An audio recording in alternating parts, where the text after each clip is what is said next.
When a contract is breached, the injured party has options. They can pursue legal remedies, or they can choose to waive their rights to enforce the breach. This decision has significant legal implications that every business owner and professional should understand. A waiver of breach occurs when one party voluntarily relinquishes their right to enforce a contractual breach. In essence, it means giving up the ability to seek damages or other remedies for a specific violation of the contract terms.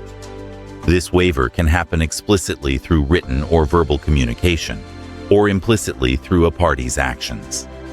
Importantly, a waiver applies only to the specific breach in question, not the entire contract. Even after waiving one breach, the non-breaching party can still require fulfillment of all other obligations described in the contract. Waivers come in two forms, express and implied.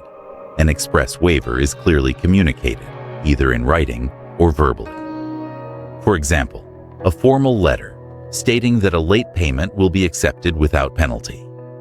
An implied waiver, on the other hand, is established through actions or conduct.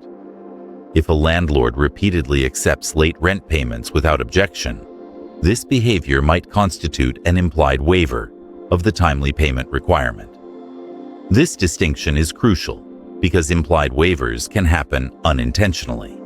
A party might continue performing their contractual duties despite a breach, not realizing that their actions could be interpreted as waiving their rights to enforce that breach later. To protect against unintentional waivers, many contracts include non-waiver clauses. These provisions state that failure to enforce any term at one time does not constitute a waiver for future breaches. They aim to preserve a party's right to enforce the contract despite past inaction. However, non-waiver clauses are not foolproof. Courts examine several factors when determining whether a waiver has occurred. They consider whether the non-breaching party knew about the breach, whether there was an intent to waive rights, whether the party's conduct was inconsistent with enforcement, and whether there was a delay in asserting rights. Courts also distinguish between isolated instances of leniency and established patterns.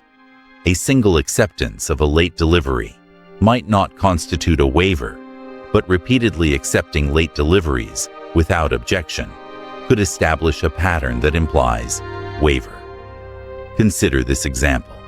A supplier consistently delivers goods outside the contractual timeline, and the buyer accepts these late deliveries without protest for several months.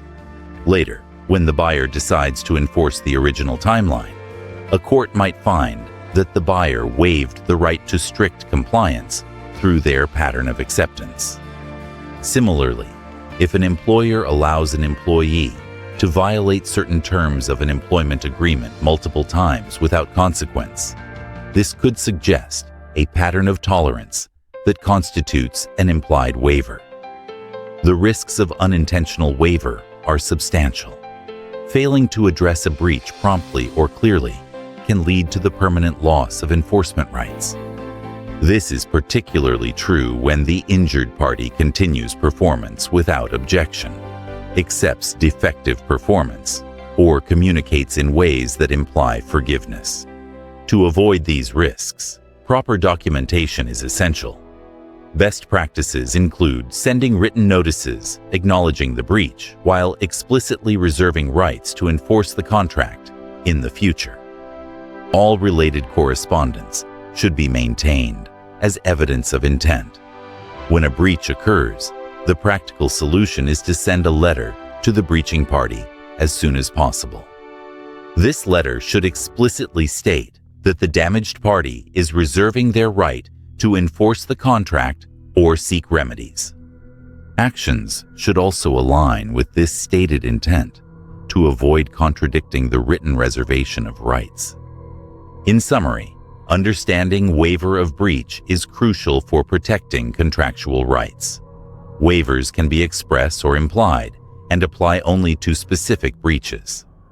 Non-waiver clauses help preserve enforcement rights. but courts will consider actual conduct when determining if a waiver occurred. To maintain the ability to enforce contracts, parties should document their responses to breaches carefully and consistently assert their rights when violations occur.